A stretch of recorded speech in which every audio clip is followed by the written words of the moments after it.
今回の徒歩キャンプは新幹線に乗って名古屋から香川県の高松に向かいました。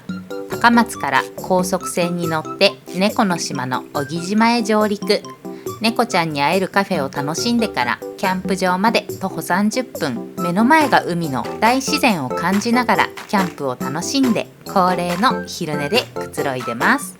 こんにちは、まるみです。今日は香川県の小木島にキャンプに来てます。小木島っていうのは猫の島で、来る途中はね猫ちゃんいっぱいいたんだけど、キャンプ場には猫は全くいません。目の前は海。島の端っこに来てます。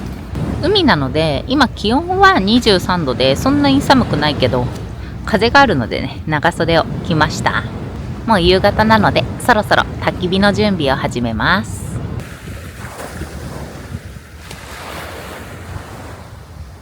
今回は徒歩キャンプで30分ぐらいね重い荷物背負って歩くということで、軽い焚き火台に新調しました。理由つけてね欲しかっただけなんだけど、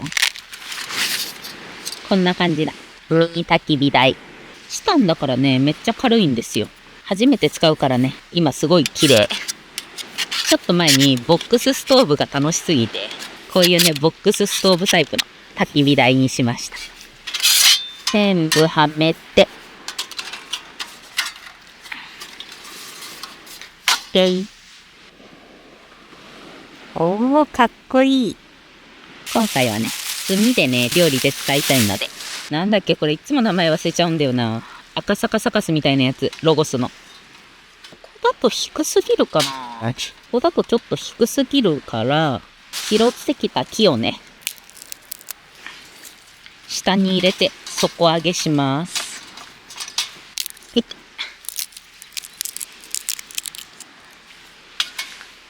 今日ナイフ持ってきたけどナイフいらんかも。こんな感じで底上げすればいけるかな。まあ多分これで大丈夫でしょう。今日ランタンスタンドを重いから置いてきて、これ流木をねなんかランタンスタンドっぽく使えないかなと。でちょっとねこの先っちょがね微妙なので、ここをね削ります。この辺に向かって削ろうかな。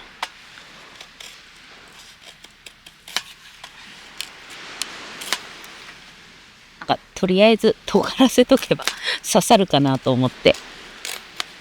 今日巻き割りないからナイフいらないかなって思ったけど、一応持ってきといてよかった。あ、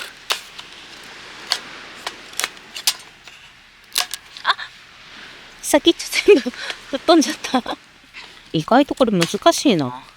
どんどんスタンドの木が短くなってっちゃう。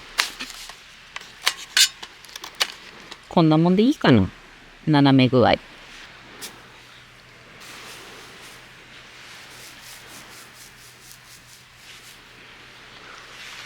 あ、いいじゃんいいじゃん。初めてのブッシュクラフト。こんな感じで。あ、いいじゃんいいじゃん。あ、もうちょっとね暗くなってからでいいや。ライトは消しとこう。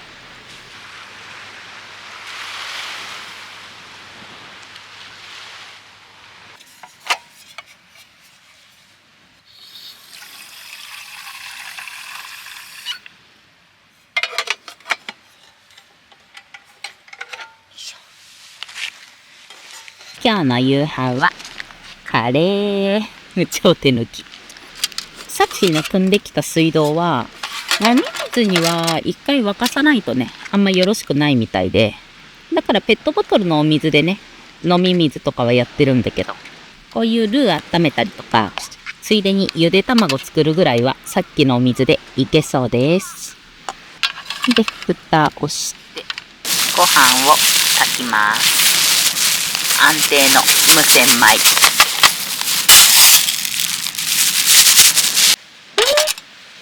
お水は100ぐらいでいいかな。半合だから。あ、ぴったり。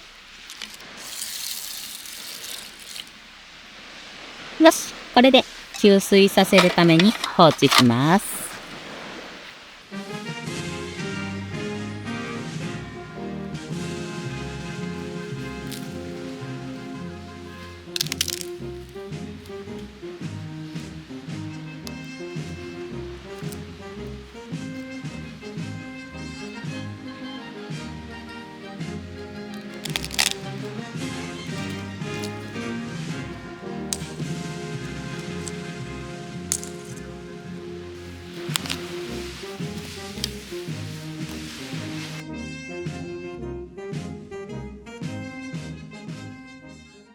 よし、ご飯を炊きます。ちょっとしっかり乗せて。よし、15分ぐらいかな。その間に野菜を切ります。かぼちゃはね、大向かいに切ってきたんだけど、ピーマンとね、アスパラを切ります。明日の朝食でも使うから。もう全部切っとこう。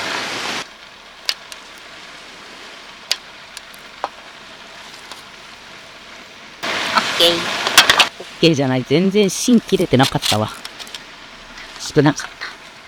ピーマンの切ります。今日はね、大きめでいいんだけど、明日の朝食用に小さく切っとこう。オッケー。全然オッケーじゃない。今日の分切ってなかったわ。オッケー。そうだ、エコココロゴス。ちゃった。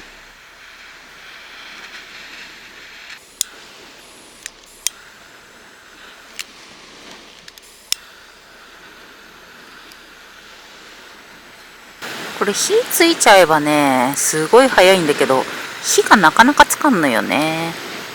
あ、ついた？違った。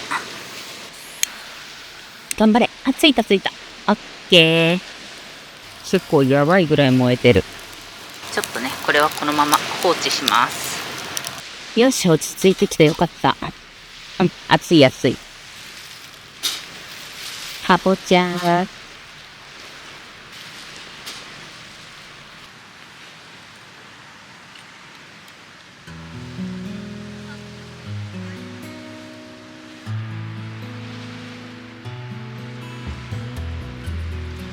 なんかね、熱が上まで届いてる気しないんだよね。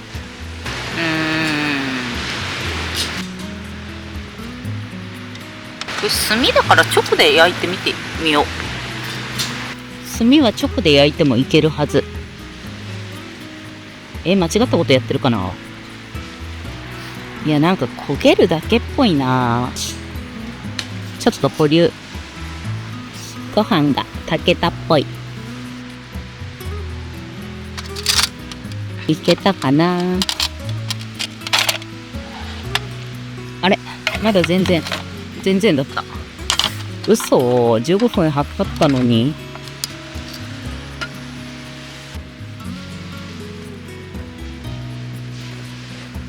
灯台に明かりがついた。今火力弱くなったから上で焼いてみたらちょっといい感じかも。かぼちゃ。焼けてる。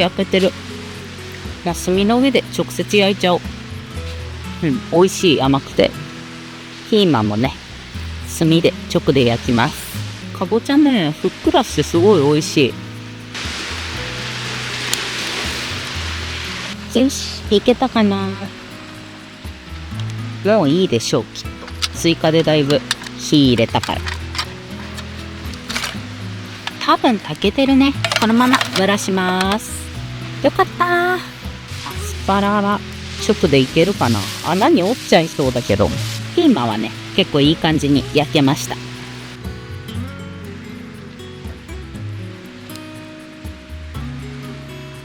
よし、もう蒸れたでしょう、きっと。美味しそう。手でちょっとした。オッケー。ちょっと芯残ってるけど、まあ許容範囲です。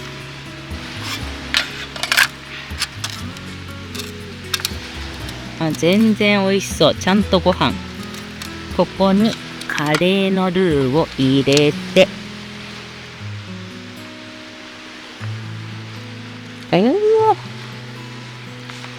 いいね。ゆで卵。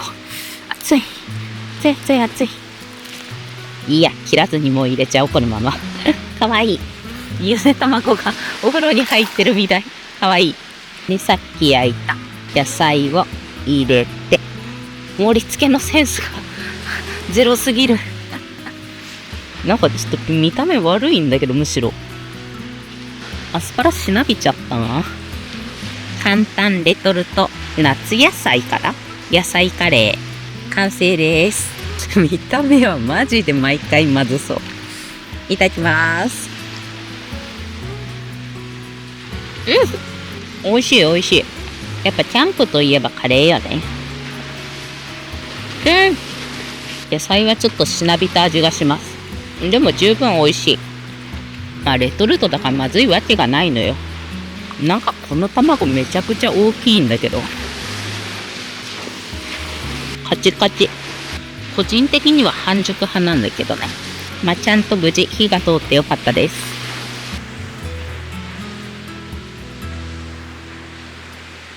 ごちそうさまでした。めっちゃ美味しかった。まあレトルトだからそうなんだけど、すごいね簡単だったしね美味しかったです。ちょっと食べ足りないぐらい。で、一個ね、やっちまったなポイントがあって、これさ、重ねてたのよ。こっちにもね、ついちゃったんだよね。からね、やっちまいましたね。貴重なウェッジで、綺麗にします。今日昼間のプリンでね、ウェッジいっぱい使っちゃったから、もうあと数少ないんだよな。明日はこのハンゴの中子部分は使わないからいいんだけど、ちょっとやっちまいましたね。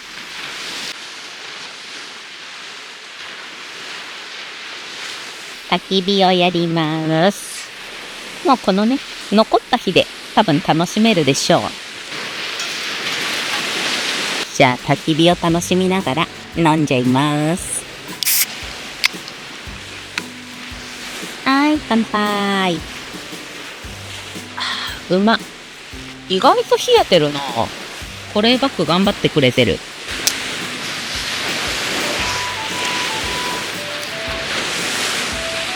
いい感じいい感じ。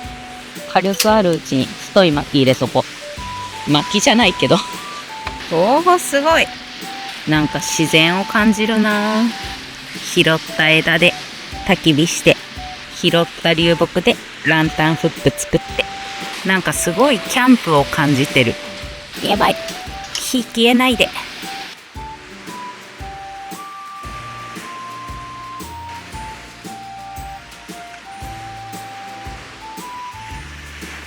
本日のおつまみ、スープカレー味だって。さっきねカレー食べたばっかなのに、きっと美味しいはず。いただきます。あ、めっちゃカレー美味しい。お酒が進むね。なんかナイフよりノコギリ持ってきた方が良かったかも。薪っていうか枝が長いから。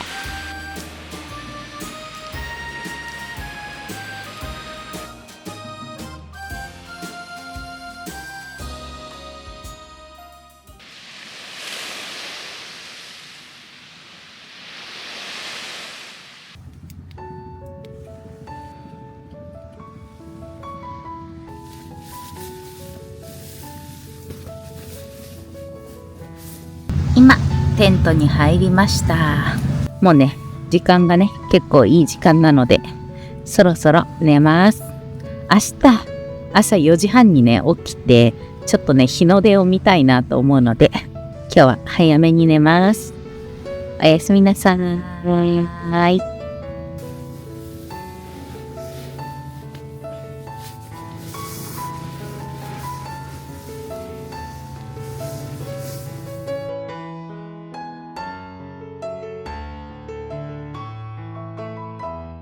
今トイレに起きたら黒猫ちゃんがいる。さすが猫の島。トイレ行かせて。何も持ってないよ。ごめんね、何も持ってない。あ、帰った。かわいい。ごめんね、通して。かわいい。めっちゃスリンスリンしてくれるじゃん。にゃん。猫ちゃんいらない？いらない？カリカリ。めっちゃがっつくね。君も桜猫なのね。はいはいはいはいはい、ごちそうさま。はい、ありがとう。かわいいね。かわいいね。はい、じゃあ私は寝るからね。おやすみ。はい、バイバーイ。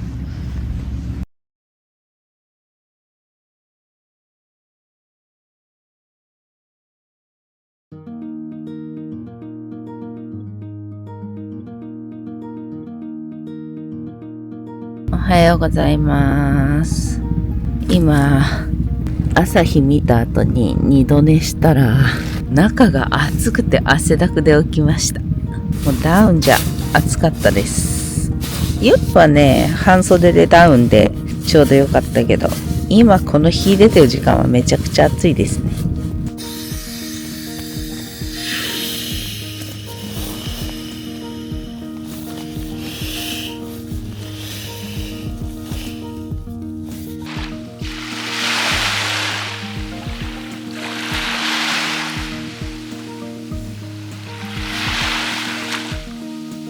朝ごはん作ります。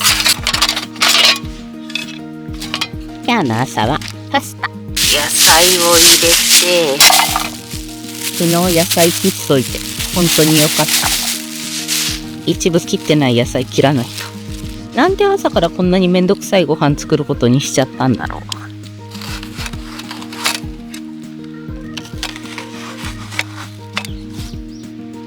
う。もっと朝はさ、温めるだけ焼くだけぐらいの簡単なのにすればよかっ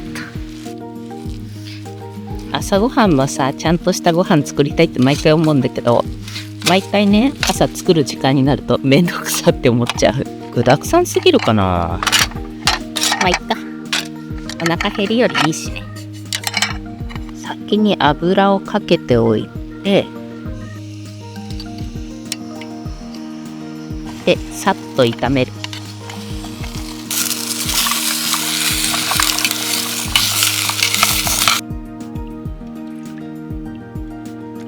水を入れて沸騰させます。沸騰したのでパスタ入れます。こりゃ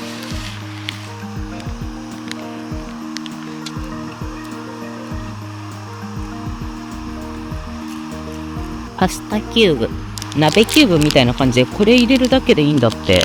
めっちゃ便利。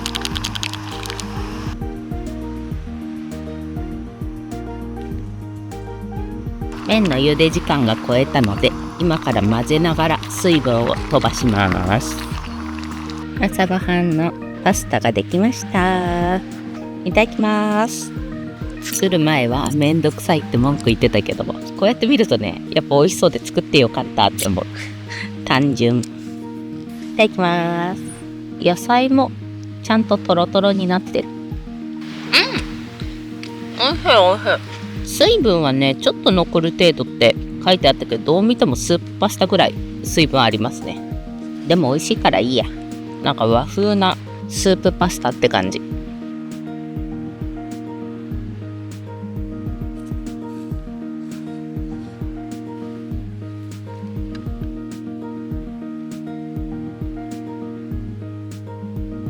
ごちそうさまでした。朝からねちょっと食べ過ぎなぐらいお腹いっぱいです。チェックアウトの時間特にないんだけど、フェリーの時間もあるので撤収まであと30分急ぎます。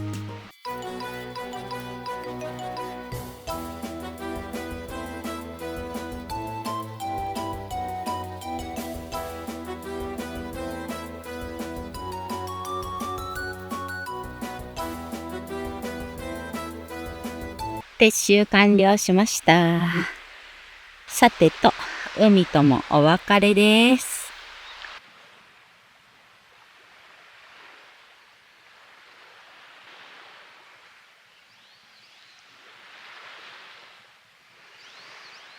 今からフェリー乗り場に向かいつつ、猫の島なので猫ちゃんを探して遊んできます。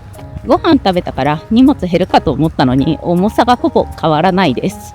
なんでこのね景色ともあとちょっとでお別れ。小木港に向かいます。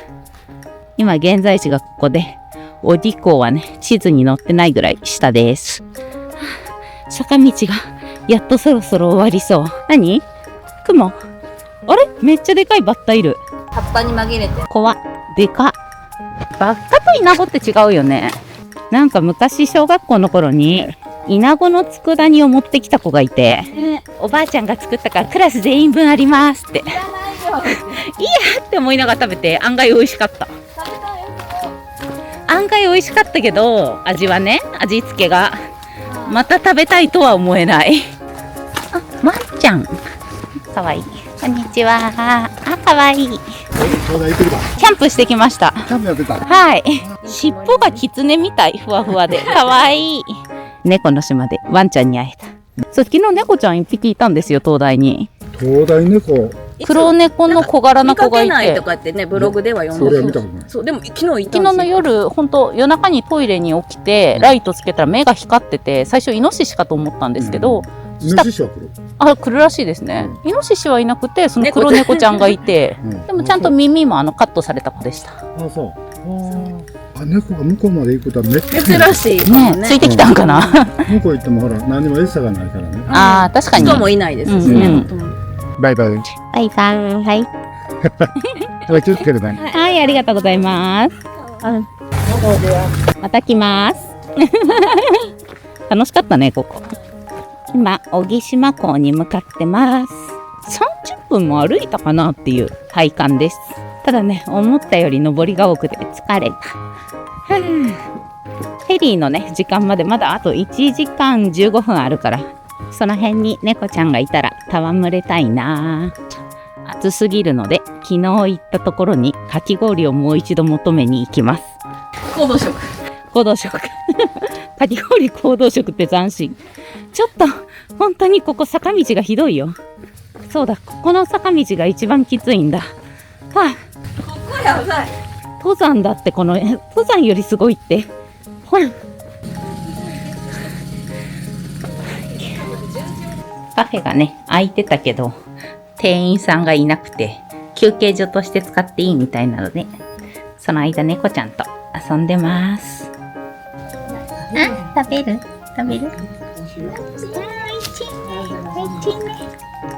あー、かわいいね。昨日のね、黒い子にもあげたかったけど、イノシシ出るから匂い強いものはね、ちょっとあげるの怖くて、チュール取っといたから。はい、おしまいでーす。はい。一気飲み。三兄弟なんだよね。ごめん。かわいいね、かわいいね。くるくる。自分へのお土産、100円。観光客の餌やりについて。手術前は他の地域と同様に無責任な餌やりは禁止してました。手術後は猫が増えるということもなくなったため、餌を与えてくださっても構いません。ただし以下のマナーを守って餌を与えてください。民家に入ったり、狭い路地とかで通行の妨げにならないようにしたり、あとは食べ残しがないようにゴミはちゃんと持って帰るのと、人懐っこい猫も多いから撫でたり遊んだりしてあげてください。っていうのが、小木島の猫の餌やりルールです。撫でちゃダメじゃなくて撫でてあげてください、そう、遊んであげてください。みんなだってかまってちゃんだったよね。こんなちょこちょこ歩きで下ってます。おしゃれな空間でフェリーを待ちます。フェリーが来ました。多分あれに乗るはず。今からフェリーに乗って高松市に戻って、高松市のホテルで一泊して、明日小豆島に一人旅に行きます。なので小豆島一人旅の様子は初めてのサブチャンネルを作るので、そちらをぜひ見てください。今回小木島に来て、猫ちゃん目当てでねキャンプできたらいいなっていう感じで来たんですけど、猫ちゃんは可愛いし、あとねキャンプ場がなんかちょっと野営地っぽい感じ。本当もう海のその辺でキャンプしてる感じだったんだけど、景色がすごくて、日の出もね見れたし、流れ星も見たし、すごいね、なんか自然の中でキャンプするっていいなって思いました。ザ・キャンプ場みたいなねとこでキャンプするのも好きなんだけど、たまにはこういうね、もうほんと自然の中でキャンプを定期的にしたいですね。で、小木島はみんなね、猫ちゃんが60匹ぐらいいるんだけど、みんなね耳がカットされてる、要は避妊手術されてる子だから、だからもう猫ちゃん飼えないからってことで、餌やりとかもちゃんとマナー守れば OK なんだけど、ってことは多分もうあと5年10年ぐらいで今いる猫ちゃんは多分全部いなくなっちゃうから、猫の島にね来たい方は早めに行った方がいいと思います。じゃあ続きはサブチャンネルをぜひぜひ見てください。最後までご視聴ありがとうございました。また次の動画でお会いしましょう。バイバーイ。丸みのキャンプと車中泊オリジナルグッズを数量限定で発売しました。詳しくは概要欄を見てね。Twitter と Instagram と TikTok もやってるよ。